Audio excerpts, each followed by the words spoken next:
Anchor ഒരു problematic ഇമോഷനാണ്. വളരെ നോർമലും natural ആയിട്ടുള്ളൊരു ഇമോഷനാണ് ആങ്കർ. പക്ഷെ പലപ്പോഴും അവയർനെസ് ഇല്ലാതെ എക്സ്പ്രസ് ചെയ്യുന്ന ആങ്കർ പലതരത്തിലും റിലേഷൻഷിപ്പിൽ എഫക്റ്റ് ചെയ്യാറില്ലേ?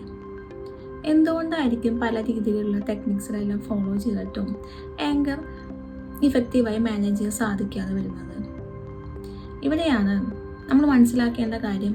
ആങ്കർ എന്ന് പറയുന്നത് പലപ്പോഴും ഒരു സെക്കൻഡറി ഇമോഷനാണ്.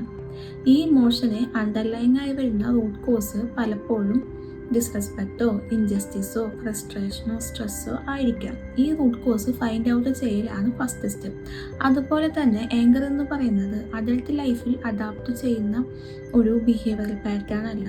ഇത് പലപ്പോഴും ചൈൽഡ്ഹുഡിൽ നിന്ന് ലേൺ ചെയ്യുന്ന ഒരു പാറ്റേൺ ആണ്.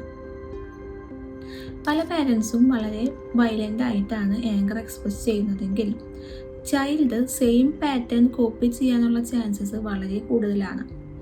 ക്ലിനിക്കൽ ഹിപ്നോതെറാപ്പി വർക്ക് ചെയ്യുന്നത് ഡയറക്റ്റ്ലി സബ് കോൺഷ്യസ് മൈൻഡിലാണ്. ഈ സബ് കോൺഷ്യസ് മൈൻഡിലാണ് ഡീപ്പ് റൂട്ടഡ് ആയിട്ടുള്ള ഇമോഷണൽ പാറ്റേൺസും ബിഹേവിയറൽ പാറ്റേൺസും ഇതെല്ലാം പാസ്റ്റ് എക്സ്പീരിയൻസസിൻ്റെ ബേസിസിൽ സ്റ്റോർ ചെയ്തിട്ടുള്ളത്.